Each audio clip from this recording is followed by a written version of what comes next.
Entonces, hermanos, antes de iniciar, yo quisiera dar un breve resumen de lo que vimos la semana pasada. La semana pasada comenzamos un nuevo estudio, por decirlo así, que tiene que ver con nuestra perspectiva con respecto a los bienes materiales, al dinero. Vimos la semana pasada un tema que se llamó la perspectiva bíblica del dinero. Pero cuando hablamos de dinero dijimos que no precisamente hablamos de dinero solamente, sino de todo lo que son bienes materiales, bienes que nosotros estamos dados a administrar. Entonces, como recordarán, la semana pasada decíamos que la forma en cómo nosotros económicamente nos conducimos es un indicador de dónde está nuestro corazón. Es más, una de mis hermanas hacía una pregunta bastante válida con respecto a los diezmos y las ofrendas.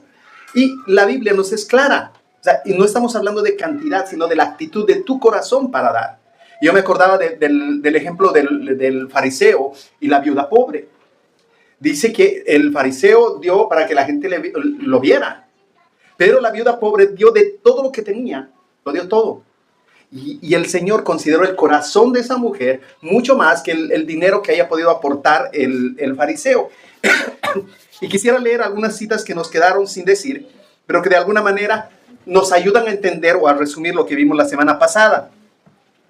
Andrés Panasiuk, un conocido autor y conferencista experto en finanzas bíblicas, muchos hemos leído libros de esta persona, dice lo siguiente: la forma como gastamos el dinero está íntimamente ligado a la forma en la que tomamos decisiones en la vida, la que a su vez está íntimamente ligada a nuestra escala de valores, lo que a su vez es fruto directo de nuestro carácter.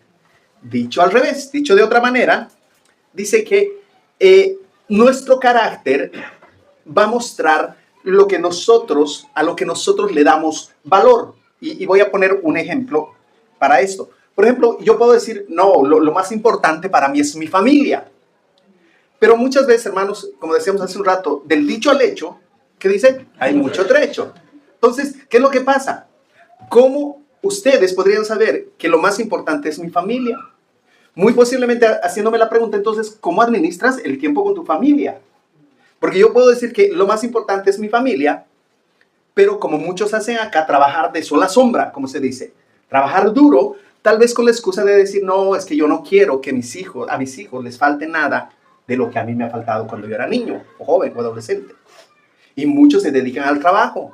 Ahora, puede no ser el caso. Puede ser el caso de que yo llego del trabajo, como cumplo mis 8 horas, pero agarro, llego a mi casa, me encierro y cada quien por su lado y me junto con ellos a veces para comer y a veces no incluso. Y no dedico el tiempo que debería estar dedicando a mi familia como lo debería hacer o como la Biblia me dice que debo hacer. Recuerden que estamos viendo un libro ya hace muchísimo tiempo, más de un año, estamos viendo este libro, Una teología para la familia, los días viernes. Y estamos viendo principios en los cuales nosotros podemos agachar la cabeza y decir, wow, hemos hecho el trabajo, o lo hemos hecho a medias, o no lo hemos hecho, sencillamente. Entonces, hermanos, ¿qué es lo que pasa? ¿Por qué les pongo este ejemplo? Porque el autor, Andrés Panasiuk, dice esto: a lo que tú le pongas énfasis en tu vida, a eso es a lo que tú le estás dando valor. Y muchas veces, en este país especialmente, es muy evidente que le damos valor al tema del dinero, al tema de las posesiones, al tema del trabajo, al tema de las vacaciones. Hay gente que trabaja durísimo para darse buenas vacaciones. Ustedes saben, yo vengo de Bolivia y yo conozco muchos compatriotas que todos los años se van a mi país, todos los años, con toda la familia. Me pregunto, ¿cómo le hacen? Y veo cómo trabajan duro, pero ellos dicen, no, es que para mí, que mi familia tenga buenas vacaciones. Pero has descuidado todo el año a tu familia para que en un mes o 2 meses tengas unas vacaciones y te puedas dar el gusto de ir a tu país. Entonces, hermanos, Panasiuk dice, la forma como yo gasto el dinero muestra, porque estamos hablando del dinero y las posesiones, muestra si para mí es importante o no. Si yo creo que mi éxito se refleja en la forma en cómo yo ando, la forma en cómo yo visto, qué lugares frecuento, qué tipo de vehículo me he comprado, dónde vivo. Eso muestra mucho de lo que, de dónde está puesto mi corazón. Y muchas veces, para muchas personas es importante esto. Es por eso que vivimos en una sociedad donde si no tienes un iPhone 13, 15, no sé en cuál estamos ya, no eres nadie. Especialmente en los jóvenes, o sea, te miran de pies a cabeza para saber qué tipo de marca de ropa estás vistiendo. Y eso es un reflejo de lo que hay en nuestro corazón. Entonces, básicamente, hemos visto eso. Otra cosa que hemos visto es que la forma en la que manejamos nuestro dinero es una demostración externa de una condición espiritual interna. Eso habíamos dicho. Porque, hermanos, debemos recordar que el Señor es el que nos da los recursos y vamos a ver esto más adelante. Pero definitivamente, o sea, lo que Dios ha hecho en mi corazón tiene que reflejarse en cómo yo manejo mis bienes. Y hemos puesto la semana pasada 2 ejemplos que son muy claros. Un ejemplo, por un lado, el ejemplo de Zaqueo. ¿Qué pasó con Zaqueo? Dice que Zaqueo se arrepintió, se convirtió, porque el Señor le dice, este día el Señor ha venido a tu casa. ¿Qué es lo que pasa? Él dice, Señor, ya el dinero no es mi Señor, tú eres mi Señor. Y lo que yo voy a hacer es lo siguiente, si he defraudado, si he robado a alguien, voy a dar hasta 4 veces lo que yo he robado. Y eso muestra que ya no tenía la importancia que tenía anteriormente el dinero. Y hemos visto en comparación a esto el corazón del joven rico. Vemos cómo el joven rico, de otra manera, ve que su corazón estaba todavía ligado o estaba sometido al Señor llamado dinero. Le dice, vende todas tus posesiones y luego sígueme. Entonces, ese es el detalle. Entonces pudimos concluir lo siguiente, mis problemas financieros, mi perspectiva en relación al dinero requiere un cambio. Y muchas veces este cambio tiene que ser un cambio radical. A veces cuando nosotros vemos construcciones que se están quebrando, a veces creemos que con simplemente pasarle una capa de masilla y pintura nueva se van a resolver. Pero lastimosamente no es así. Lastimosamente el problema viene de los fundamentos. Y es lo mismo con el tema del dinero. Muchas veces vienen de los fundamentos y no simplemente se trata de hacer ciertos compromisos a corto o largo plazo, sino es el tema del corazón. Nosotros necesitamos corregir nuestra economía, nuestra perspectiva en relación al dinero, a lo material. ¿Para qué? Para que con nuestras posesiones, con lo que nosotros tenemos, podamos honrar a Dios.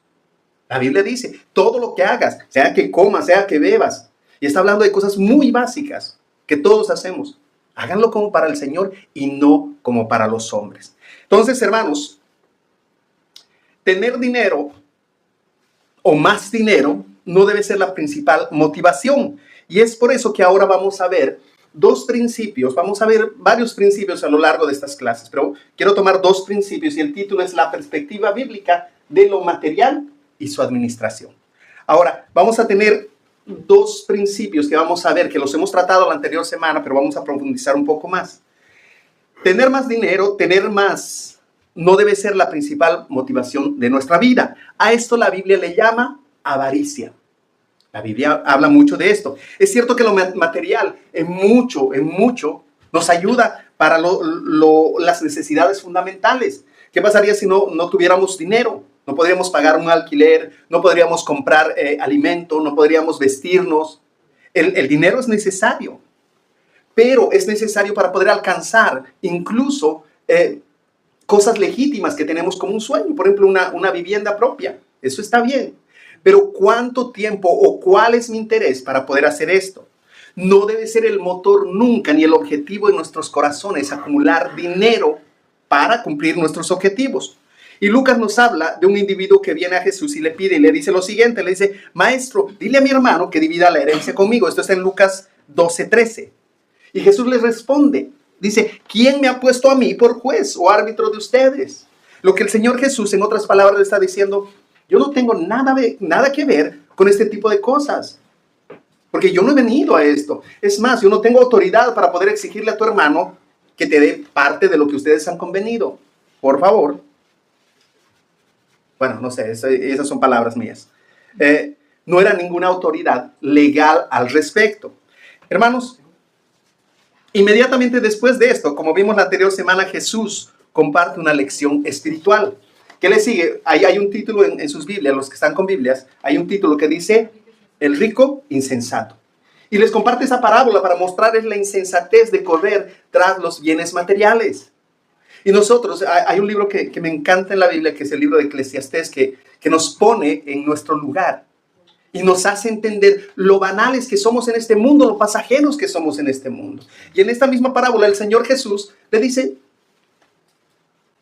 ¿de qué sirve el dinero? ¿De qué sirven las posesiones si tú no eres dueño ni siquiera del día de mañana? ¿Qué decía el rico insensato? Decía, wow, alma mía, gózate, porque tienes muchos bienes para muchos años. Y viene la muerte y le dice, tonto, ¿para quién será lo que trabajaste? La noche vienen a pedir tu alma.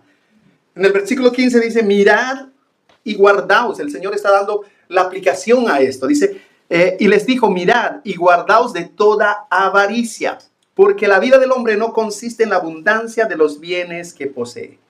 Entonces el problema con la avaricia es que desvía nuestra mirada de las cosas que realmente son importantes. Otra vez vuelvo al ejemplo que les ponía hace rato, la familia. La familia es un bien a administrar que es de suma importancia. Nuestra sociedad está como está, porque no ha habido una administración correcta de los principios bíblicos con respecto a la familia. Y eso lo hemos podido reconocer en todos estos estudios. Y es por eso que es importante podernos enfocar en lo que realmente tiene importancia y no en lo material, en lo que el mundo nos puede ofrecer muchas veces. Y a veces cambiamos esa perspectiva y estamos más pendientes de acumular. Y somos tan parecidos a este rico insensato. Porque la Biblia nos dice y en Santiago nos dice, tú no sabes el día de mañana. Más bien lo bueno que podrías hacer es decir, si el Señor quiere. Y esa es la perspectiva correcta. Entonces, en términos sencillos, la avaricia se puede entender como el deseo de tener más y más. Y esto me hace recuerdo a una entrevista que le hacen, alguien habló de esto. Le hacen a Carlos Slim hace unos años, que es el hombre más rico de México y uno de los hombres más ricos del mundo. Le dijeron, señor Slim, ¿cuánto es suficiente para poder estar satisfecho en cuestión de riquezas? Y él con una sonrisa responde, un poquito más. Y lo dejó así. O sea que nunca uno está, o sea, la avaricia en el corazón determina que nunca uno va a poder estar tranquilo con lo que tiene. Siempre va a necesitar, siempre va a haber necesidades creadas o reales, pero va a haber necesidades y uno va a tener esa insatisfacción. No solo el dinero y las posesiones, sino la avaricia puede cubrir todo aquello que sea objeto de deseo del ser humano. El alcanzar una profesión, el alcanzar unas metas que yo me haya propuesto. ¿Qué estoy dejando de lado para alcanzar esto? Alguien muy sabiamente decía, si tú estás invirtiendo mucho tiempo en algo, es porque le estás robando tiempo a otro algo que es importante. Y en el ejemplo del trabajo y de la familia, muchas veces invertimos muchísimo tiempo en el trabajo, dejando a la familia de lado. Aunque nuestra perspectiva o nuestra iniciativa pueda ser correcta, realmente no lo estamos haciendo con sabiduría. El combustible para avanzar en nosotros es la idea de que tener más nos va a dar la plenitud, nos va a dar la satisfacción. Y esto nunca pasa. Y esa idea hará que el avaricioso sea un idólatra. Y es por eso que justamente hablando del dinero, el Señor dice, no, el hombre no puede servir a dos señores, porque servirá a uno y menospreciará al otro. Y refiriéndose justamente al dinero.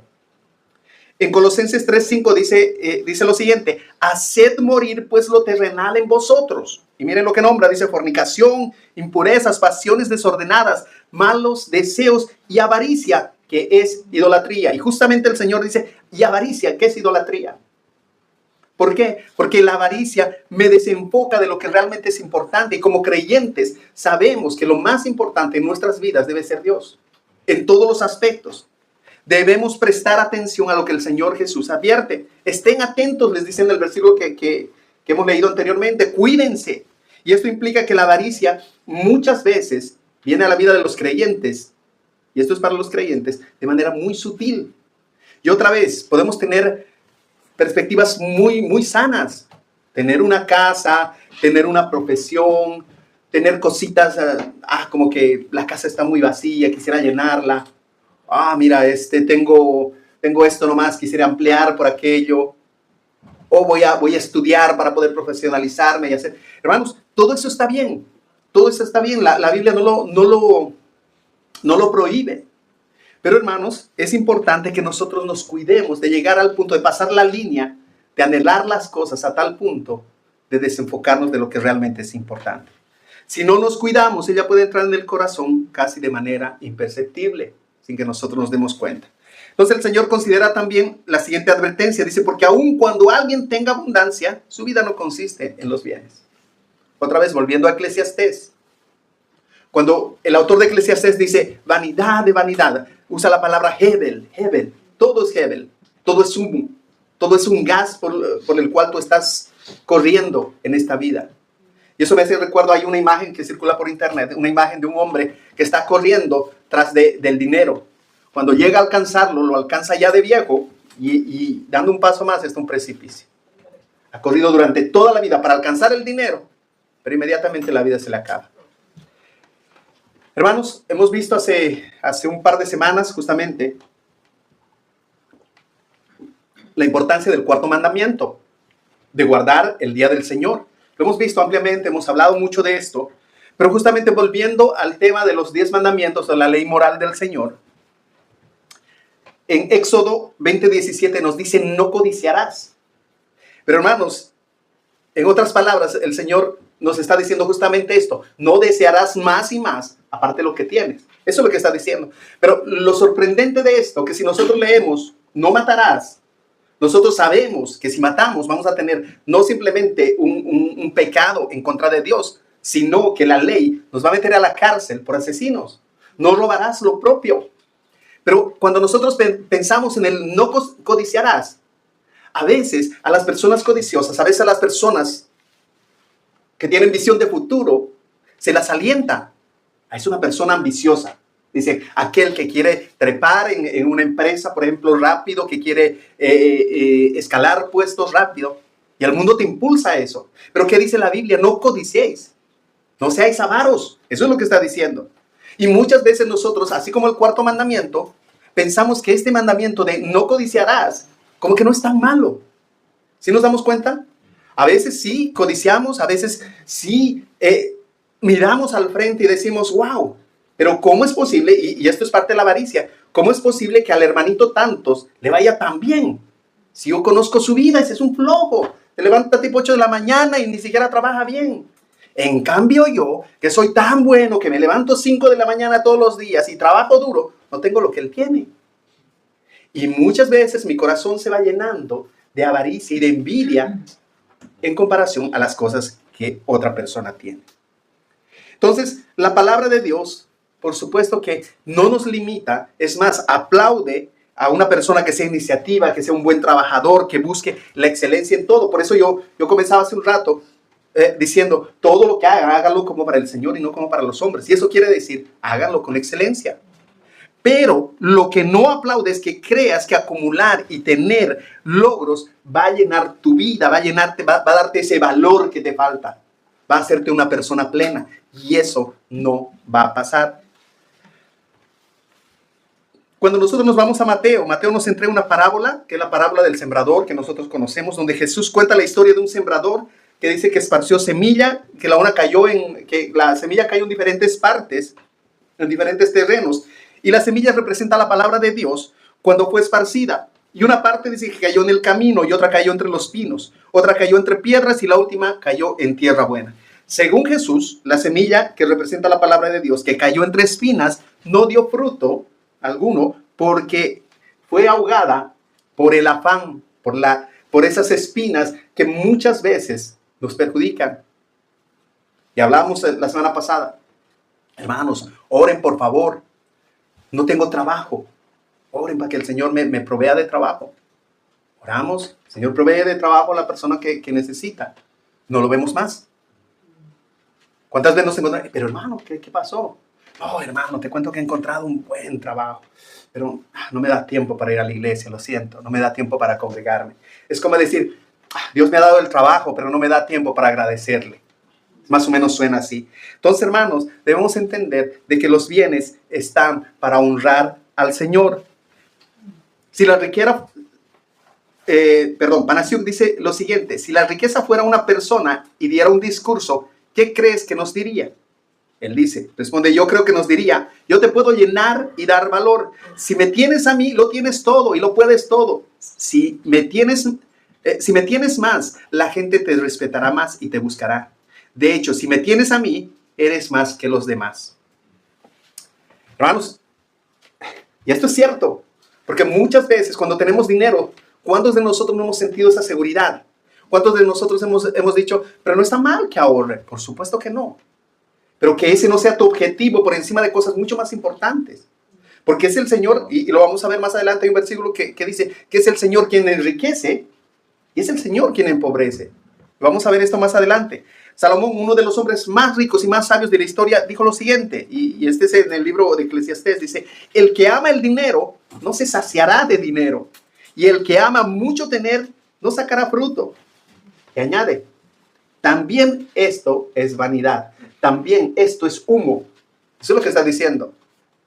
Correr tras del dinero, esto también es parte de correr tras algo que tarde o temprano se va a ir.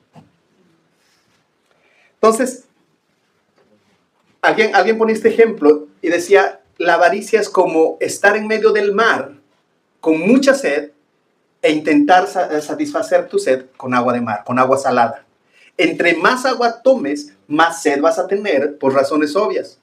Y de la misma manera tiene ese efecto la avaricia en la persona avariciosa.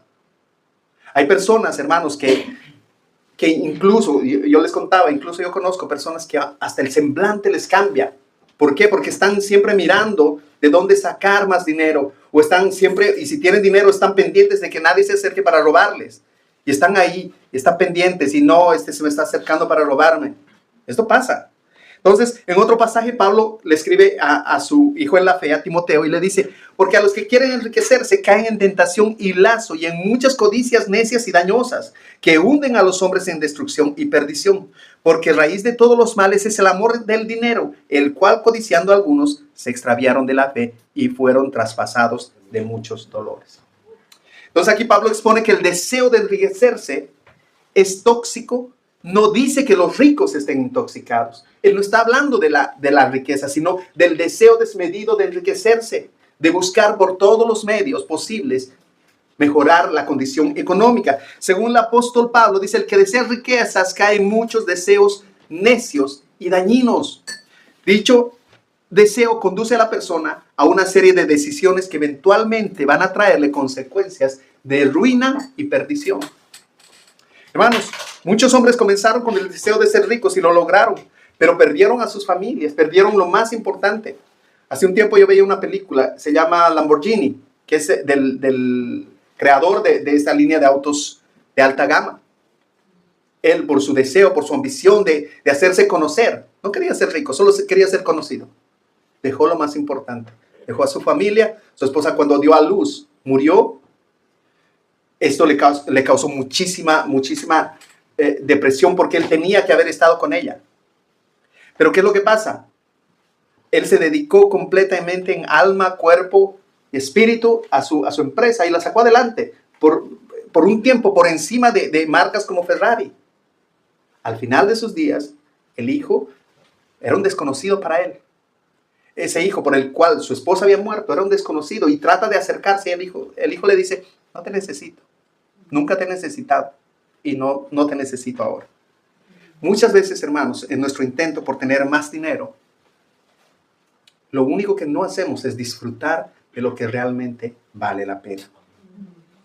En el proceso, incluso cuando nosotros buscamos desesperadamente el dinero, herimos generalmente a los que más cerca de nosotros están. Y es por eso que tristemente vemos ahora a las personas tan empeñadas en hacer dinero, tan empeñadas en lo material. Y es por eso que es importante que nosotros podamos hablar de esto y cómo la Biblia lo expone. Entonces, hermanos, en resumen, la persona que quiere enriquecerse tendrá problemas múltiples en diferentes áreas de su vida. No puedes hacer una cosa sin dejar de lado otra. Y generalmente dejamos de lado cosas importantes a causa del dinero. Entonces, de ahí el primer principio bíblico a considerar en cuanto al manejo del dinero y las posesiones materiales no puede constituirse en el fin y el propósito de mi vida. El buscar enriquecerse, el buscar lo material no debe ser el propósito de mi vida. Lo segundo, hermanos, y es lo segundo, lo material y su administración. Algo que nosotros debemos entender es que somos mayordomos. ¿Qué quiere decir esto? Somos administradores. Y es un principio fundamental a entender nosotros, porque eso nos va a dar la perspectiva correcta de los bienes que tenemos. Según la Biblia, ¿Quién es el verdadero dueño de lo que tenemos? Dios. Hermanos, convicción. ¿Quién? Dios. Vamos a ver algunos versículos bíblicos con respecto a esto. Lo vamos a ver y es clara la Biblia. Salmos 24:1. Dice, del Señor es la tierra y todo lo que hay en ella, el mundo y los que en él habitan. Ageo 2:8, que muchos conocen y malinterpretan, dice, mía es la plata, mío es el oro, dice Jehová de los ejércitos. Deuteronomio 10:14, al Señor tu Dios pertenecen los cielos y los cielos de los cielos, la tierra y todo lo que en ella hay. Pregunta Dios a Job, en Job 41:11, ¿quién me ha dado algo para que yo se lo restituya? Cuanto existe debajo de todo el cielo es mío. El Señor está preguntando, ¿quién me ha dado a mí algo para que yo se lo devuelva? Todo lo que existe debajo del cielo es mío. Dios le dice a David, si yo tuviera hambre, miren este precioso versículo, dice, si yo tuviera hambre, está poniendo Dios en un caso que nunca pasaría, dice, si yo tuviera hambre, no te lo diría a ti. Porque mío es el mundo y todo lo que de él hay. Hermanos, es importante, estos textos enseñan que Dios es el dueño de todo, incluso de nosotros, incluso de nuestras personas. 1 Corintios 6:20. Así escribe Pablo, dice, porque han sido comprados por precio. Por tanto, glorifiquen a Dios en su cuerpo y en su espíritu, los cuales son de Dios. Hermanos, le pertenecemos a Dios primero por creación y luego por redención. Somos doblemente comprados, doblemente en propiedad de Dios. Aquellos que hemos puesto nuestra fe en Cristo y nos hemos sometido al señorío de nuestras vidas, al señorío de nuestro Dios, somos posesión especial de Él. Hermanos, esto debería cambiar nuestra perspectiva con respecto a las cosas que tenemos. La Biblia dice que es de Dios la capacidad de hacer riquezas. Deuteronomio 8:18 dice, pero acuérdate del Señor tu Dios, porque Él es el que te da poder para hacer riquezas, a fin de confirmar su pacto, el cual juró a tus padres como en este día. 1 Samuel 2:7, el Señor empobrece y enriquece, humilla y también exalta. Hermanos, qué preciosos versículos. Y estaban en nuestras Biblias. ¿Cuántos lo habían leído?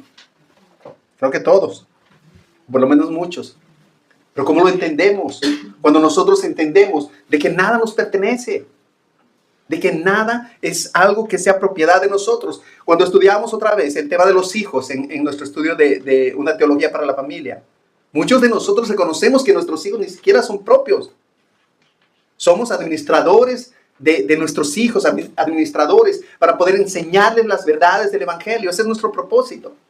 Dios ha puesto un propósito para esto. Ninguno de nosotros tiene la titularidad de nada. Ninguno tiene el documento de propiedad de nada, ni siquiera de nuestras propias vidas. Hermanos, Eclesiastés dice, como salió del vientre de su madre desnudo, así volverá el hombre, yéndose tal como vino. Nada saca del fruto de su trabajo que puede llevarse en la mano. No podemos llevarnos nada de cuanto hayamos ganado en este mundo. Y yo me acordaba una historia que alguien contó. La leí en algún libro, creo. Es una historia ficticia, me imagino. Dice que un hombre bastante rico comenzó a comentar con su esposa y amigos cercanos, decir, cuando yo me muera quiero ser enterrado con todos mis bienes, para que así yo pueda disfrutar de mis bienes en la otra vida. Entonces el hombre murió, efectivamente murió. Entonces todos fueron al velorio y vieron al hombre en su ataúd. Y claro, el amigo más cercano se acercó a la esposa y le dijo, mujer, acuérdate lo que mi amigo decía, que quería ser enterrado con todos sus bienes y no veo nada. Y la mujer le dijo, fíjate, ahí yo le hice un cheque por todos sus bienes. Ahí está el cheque. Ahora, ¿cómo los vaya a cobrar? Ya es cosa de él. Eso fue súper inteligente. Hermanos, es esto. Y aunque nos parezca, resulta la historia graciosa por lo ridículo del cheque. La verdad, la realidad es que el afán con que muchos persiguen el acumular cosas y posesiones da la impresión que nosotros tuviéramos la vida comprada. Y otra vez, hermanos, Otra vez, ¿qué te vas a llevar de este mundo?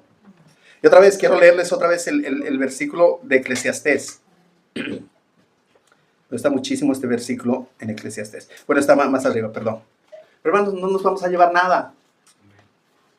Podemos estar corriendo ante muchísimas cosas, pero es el Señor quien enriquece y quien empobrece. Es el Señor quien nos da la capacidad para poder hacer o dejar de hacer unas cosas. Hermanos, yo conozco mucha gente que es pilas para poder hacer dinero, no sé. O sea, parece que todo, no se acuerdan del ¿cómo se llama el rey? El que tocaba todo y lo convertía en oro. Midas, el rey Midas, parecía el rey Midas. Yo tengo un amigo que es así. A todo lo que se mete, le va bien. Buenísimo para hacer dinero. No sé cómo le hace. Hay gente que ha intentado imitarlo, pero no le sale. Pero hermanos, la Biblia nos dice, es el Señor quien enriquece y empobrece. Es el Señor quien da la capacidad a las personas para poder hacer una u otra cosa. Hermanos, la realidad es que no nos llevamos nada de este mundo. ¿Se acuerdan de Job? ¿Qué dijo? Desnudo vine, desnudo salí del vientre de mi madre, desnudo volveré. El Señor dio y el Señor quitó. ¿Qué dice? Bendito sea el nombre del Señor. Bendito sea el nombre del Señor. Job había perdido todo, hermanos. Había perdido todo. Pero él tuvo la perspectiva correcta. Dice, el Señor dio y el Señor quitó. Y una cosa es que puedas perder tu casa por un incendio. Una cosa que te puedan robar tu auto. Pero otra cosa que puedas perder a tus hijos, a tu familia. De manera de broma yo les decía, y para peor castigo el Señor le dejó a la esposa. ¿Por qué no se llevó a la esposa también? Pero hermanos, si nos damos cuenta en esto, Job tenía una perspectiva correcta de lo que era la administración o la mayordomía de los bienes que él tenía. Sé que puede parecer que digo que el dinero y los bienes materiales simplemente no tienen valor ni ninguna importancia, pero no es así, hermanos. No estoy diciendo eso. Tampoco es un llamado a la mediocridad en cuestión a negocios, en cuestión a hacer las cosas. Es más, hace rato hemos hablado. Hemos dicho de que debemos hacer con excelencia las cosas. Somos llamados a tratar de hacer lo mejor posible, lo que se nos haya encomendado en los trabajos, en los estudios, en todo lo que nosotros vayamos a hacer. Pero esto es muy diferente de poner nuestra fe y nuestra esperanza en la búsqueda principal de lo material en nuestras vidas. De eso es lo que estamos hablando. Y hermanos, esto hace de que nosotros creamos que somos dueños o que tenemos cierta potestad sobre algo.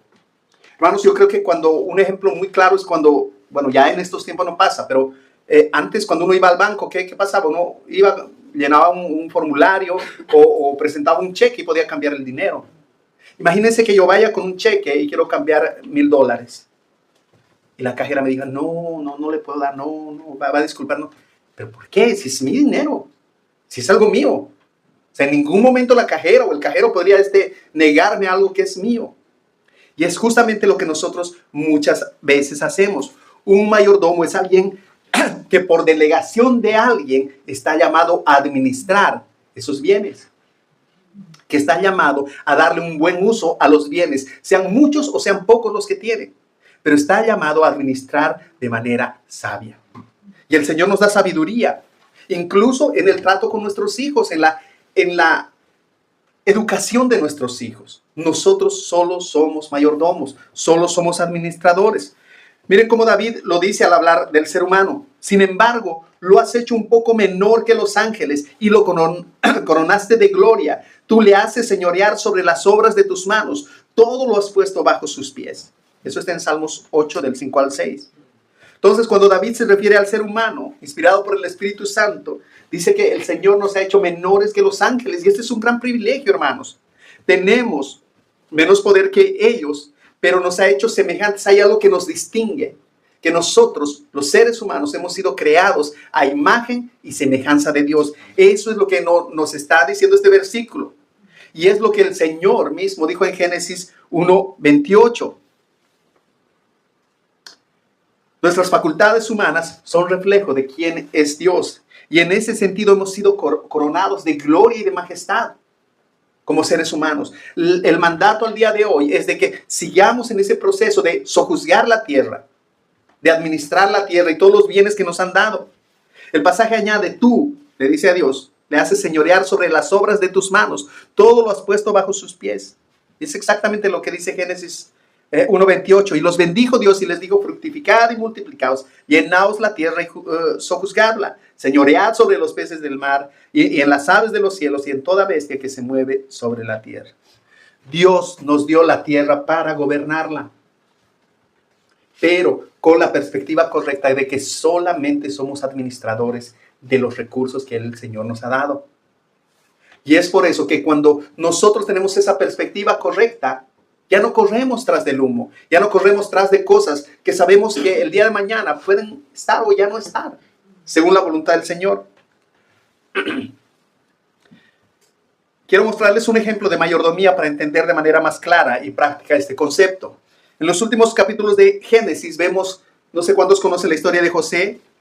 Dice que fue llevado a Egipto, el hijo de Jacob, estaba sometido como esclavo a un amo. Y el texto dice de la siguiente manera, Génesis 39, 3-4, yo se los voy a leer. Y vio su amo, hablando de Potifar, que Jehová estaba con él y que todo lo que él hacía, Jehová lo hacía. ¿Quién lo hacía prosperar? Jehová lo hacía prosperar en su mano. Versículo 4. Así halló José gracia en sus ojos y le servía, y él le hizo mayordomo de su casa y le entregó en su poder todo lo que tenía. Versículo 6 dice: y dejó todo lo que tenía en mano de José, y con él no se preocupaba de cosa alguna, sino del pan que comía.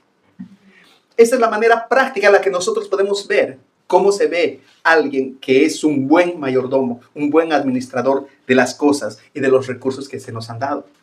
José hace un trabajo excelente. Y el Señor nos da la capacidad, si nosotros rendimos nuestra propia voluntad a la voluntad de Dios, Él nos da la capacidad para ser buenos administradores de los recursos, para poder cambiar nuestra perspectiva de pensar que somos dueños de todo lo que tenemos.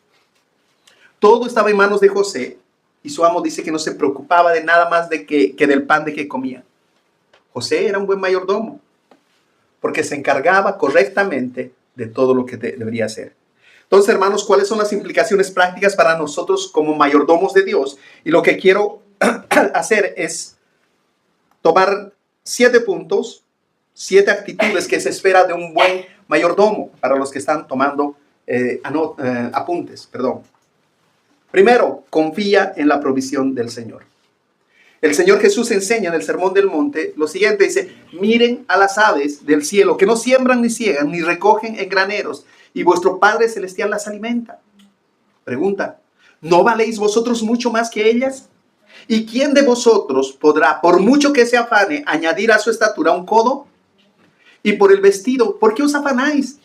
Considerad los lirios del campo, cómo crecen, ni trabajan ni hilan, pero os digo que ni aun Salomón con toda su gloria se vistió así como uno de ellos. Versículo 30.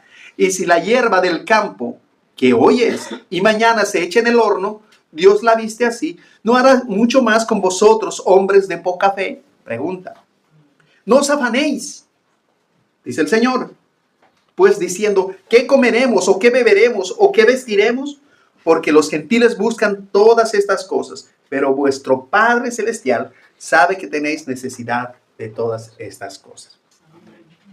Hermanos, el buen mayordomo está consciente de que tiene un Dios, de que tiene un Padre que se ocupa de él. Un Padre que está al pendiente de todas sus necesidades. Por supuesto, ese hijo tiene que ser un trabajador y esforzado y cumplir con su labor como mayordomo, mientras espera el sustento de parte del Señor.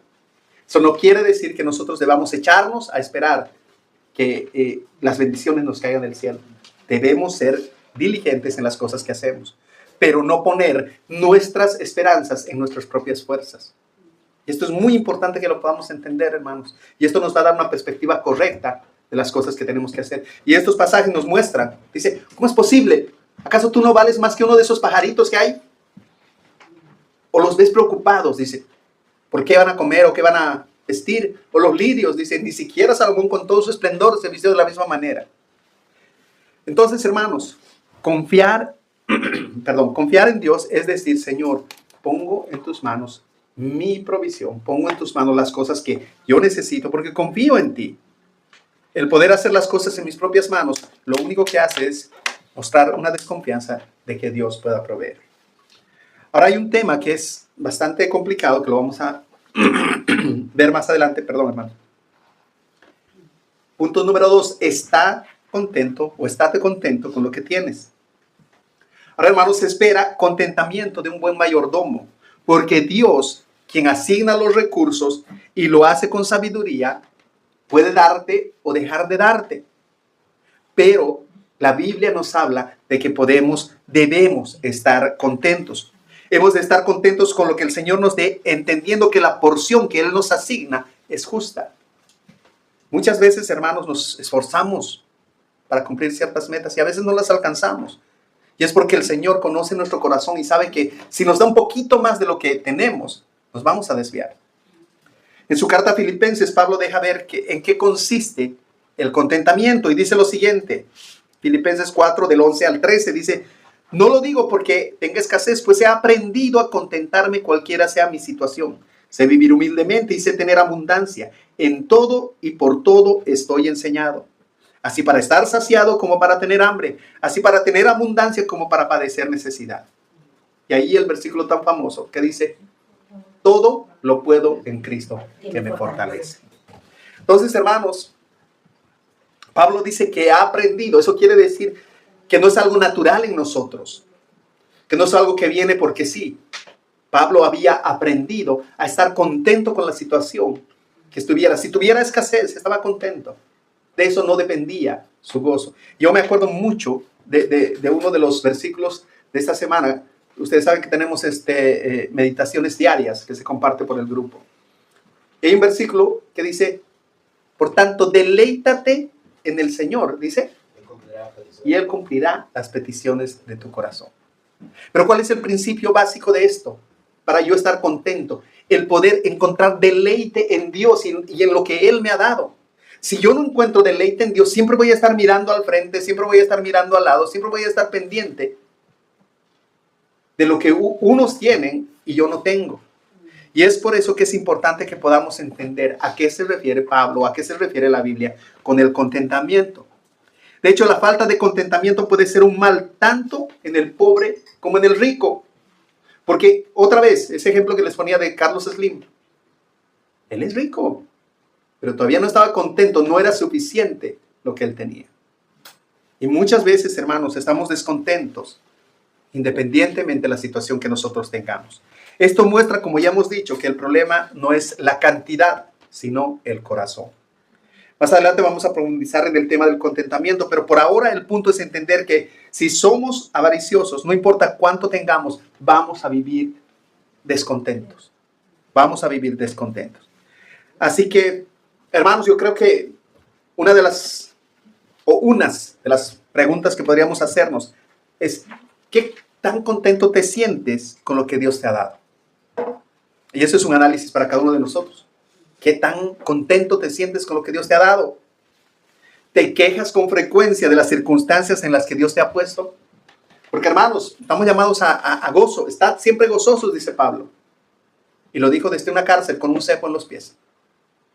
Ahora, muchos de nosotros decimos: wow, te amamos, Señor, pero esta condición, ¿qué me trajiste a este lugar tan frío?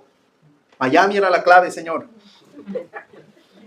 Debemos recordarnos que la queja no es en contra de la circunstancia, no es en contra del clima, no es en contra de mi situación económica, es en contra de Dios, porque Dios, otra vez, es el que enriquece y el que empobrece. Y el Señor ha dispuesto que tú tengas lo que tienes que tener. Amén. De una manera correcta. Amén. Punto número 3. Acepta la desdicha económica. Job era el más grande de todos en Oriente, dice Job 3.1. Sus posesiones materiales eran abundantes. No obstante, en apenas 7 versículos nosotros podemos ver cómo la situación de Job cambia radicalmente. De ser uno de los hombres más prominentes, de ser uno de los hombres más ricos económicamente de ese tiempo, podemos darnos cuenta de que él estaba sentado, dice, sobre ceniza, rascándose con un pedazo de madera. Estaba no sé si era madera, pero estaba rascándose. Sí. Pero dice eso la Biblia. Hermanos, y la actitud de Job fue la actitud que cada uno de nosotros pueda tener. Y cuando vemos el libro de Job, a pesar de que Job estaba en un sub y baja de emociones, unos momentos estaba el Señor es justo, el Señor es fiel y el Señor hace lo que quiere. Había otros momentos en que en su propia humanidad lo llamaba a decir, Señor, te demando a que estés aquí y me expliques por qué me has hecho esto.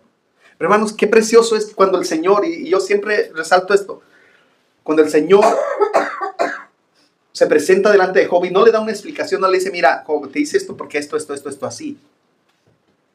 Él le dice, a ver, siéntate muchacho y explícame, ¿dónde estabas tú cuando yo estaba haciendo esto? ¿Dónde estabas tú cuando yo estaba creando el universo? Y llega al punto, ¿dónde estabas tú? ¿Dónde estabas tú? ¿Qué estabas haciendo cuando yo estaba haciendo que la hierba del campo crezca? Lo lleva desde lo más grande hasta lo más pequeño para que él pueda entender la grandeza de Dios. Ya lo entiende. Aunque no en su totalidad, dice, Señor, perdón, me arrepiento. De oídas te había oído, pero hoy mis ojos te ven. Desnudo salí del vientre de mi madre y desnudo volveré allá. El Señor dio y el Señor quitó. Bendito sea el nombre del Señor. Esas fueron las palabras. Dice que en todo lo que dijo Job, no pecó contra el Señor. Esto no significa, hermanos, que Job no experimentó un dolor por su pérdida. Por supuesto que sí. Él era humano. Yo no creo que Job haya dicho, mis hijos, ya no voy a dar tanto holocausto por mis hijos todos los días. No creo. Sí, por supuesto que hay un dolor por las cosas que a veces se nos pasan. Pero que el dolor no sobrepase nuestro agradecimiento por el Señor. Que podamos decir, bendito sea el Señor, porque Él me dio y Él me lo quitó. Y ese entendimiento, hermanos, es únicamente parte del Señor. Entonces, hermanos, al ver al Señor como dueño y al verse a sí mismo como mayordomo, Él vio tranquilidad en su propia vida. Pudo decir, gracias, bendito sea el Señor. Entonces, el mayordomo no ve las desdichas necesariamente como una desaprobación de Dios, sino como un acto soberano y con un propósito en la vida. Hermanos, muchas veces nosotros, yo alguna vez hablaba con mi hermano Patricio, él me escuchó decir esto. El Señor no nos da más de lo que nosotros necesitamos, porque Él conoce nuestro corazón. Y sabe que si nos da un poco más, nosotros nos vamos a desviar y nos vamos a olvidar de dónde viene nuestra provisión. Y muchas veces Dios hace esto. Él es, en su sabiduría, quien nos da las cosas. Punto número 4. El éxito ajeno no debe afectarte. Si soy un mayordomo, no tengo razones para cuestionar lo que el dueño haga o deshaga con los otros. Si yo tengo la perspectiva de que yo soy simplemente un administrador y no el dueño de las posesiones, no tengo por qué mirar al frente y decir, pero ¿por qué a mí tampoco? Que a él le dieron mucho. Por ejemplo, esto pasa mucho en las empresas. ¿Qué es lo que pasa si yo creo que soy la persona ideal para ocupar el cargo que está vacante y se lo dan a otra persona? Muchas veces me lleno de rabia, de molestia, de frustración. ¿Por qué? Porque creo que yo merezco las cosas que no me han llegado. Pero hermanos, si yo tengo la perspectiva correcta de que soy administrador, el Señor sabrá por qué.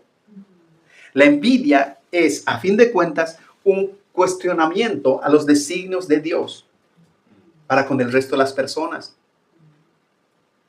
No nos olvidemos que estamos hablando de creyentes, con creyentes y para creyentes. Es por eso que esto se llama la perspectiva bíblica, porque tú puedes tener una perspectiva. Yo puedo tener otra perspectiva. Pero ¿qué dice la Biblia con respecto a esto? Y es por eso que estoy citando varios versículos para ver qué habla la Biblia acerca de esto. El éxito ajeno no nos afecta si entendemos que somos mayordomos. De hecho, si nos sentimos mayordomos, eso nos libera para poder disfrutar incluso del éxito de los otros. El poder decir, gracias al Señor has podido conseguir ese trabajo, gracias al Señor has podido cumplir el sueño de comprar una casa. Qué bueno, ya me llegará el tiempo y si no, sigo contento, agradecido al Señor. Entonces, Dios decide hacer prosperar a quien Él decida hacer prosperar. A nosotros nos toca ser esos buenos trabajadores que honren al Señor en las cosas que nosotros vayamos a hacer. Somos llamados a gozarnos con los que se gozan y a vivir sin envidias, a llorar con los que lloran. Eso es hermandad. Eso es lo que la Biblia nos dice. Entonces, hermanos, es importante que hagamos esto. Punto número 5. El éxito propio no enorgullece al mayordomo. Hermanos, supongamos que eres el mejor trabajador de la empresa. Eres una persona disciplinada, puntual, ¿Eres apto para resolver problemas? ¿Eres productivo? ¿De dónde ha venido todo esto? De parte de Dios. La inteligencia no la creamos, hermanos. No, nadie comienza a crear inteligencia por inercia. Dios permite a través de los medios sobrenaturales, porque hay personas que nacen con dones, no lo podemos negar. Personas que tienen, como les decía, tengo un amigo que hace plata de lo que toca. Parece que su cerebro está pensando, esto le puedo sacar negocio, y lo hace. Pero ¿quién te da esa habilidad? Dios. Entonces dice, ¿por qué tendríamos que enorgullecernos? Ahora, si tú eres una persona disciplinada, una buena persona, organizada, muy posiblemente Dios te ha puesto en un hogar donde tus padres te han impulsado a que seas una persona así. Tal vez tus padres te han estado hinchando, dale, tienes que hacer esto, tiende tu cama, lávate los dientes, haz esto, haz el otro. Y claro, para los jóvenes, para los niños, otra vez. Pero eso ha formado tu carácter para que el día de mañana, en tu vida laboral, puedas hacer las cosas que tengas que hacer con excelencia. Pero ¿quién ha puesto esto? Es Dios. Definitivamente es Dios en todo lo que nos sucede. 1 Corintios 4:7 dice lo siguiente: porque ¿quién te distingue? Pregunta. ¿Qué tienes que no hayas recibido? Otra pregunta. Es pregunta retórica. Alguien diría, Dios. Ajá. Y continúa. Y si recibiste, ¿por qué te jactas? Como si no lo hubieses recibido. Si esto no te pertenece, si esto ha sido un don de Dios, ¿por qué tienes que enorgullecerte como si esto fuera un mérito tuyo? Eso es lo que está diciendo prácticamente este versículo. Y este texto nos muestra de que muchas veces nosotros nos sentimos orgullosos por cosas de las cuales no tenemos ni siquiera el más mínimo mérito.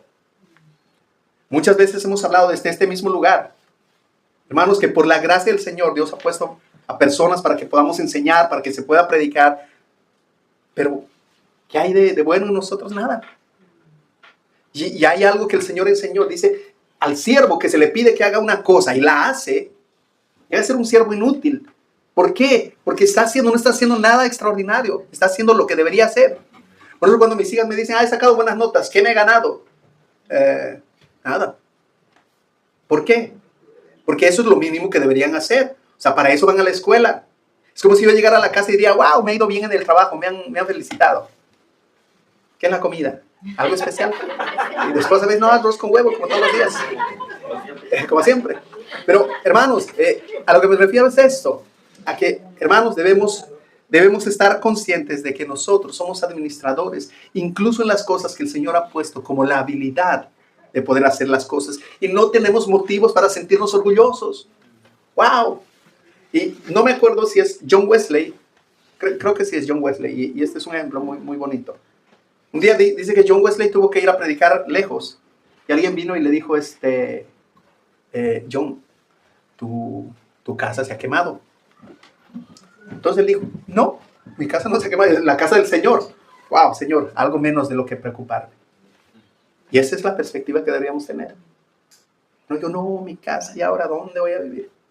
Digo, no, es la casa del Señor, Él me la dio. Eso es lo que dijo.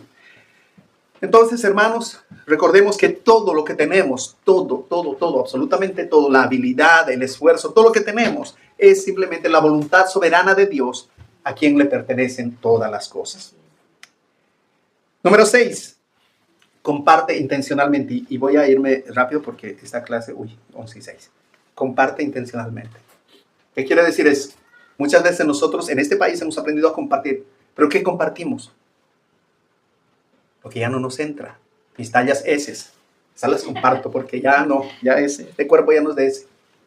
¿Qué es lo que compartimos? Lo que nos sobra, porque no hay lugar donde guardar. Porque muchas veces si tuviéramos el lugar donde guardar, estaríamos guardando todo lo que tenemos.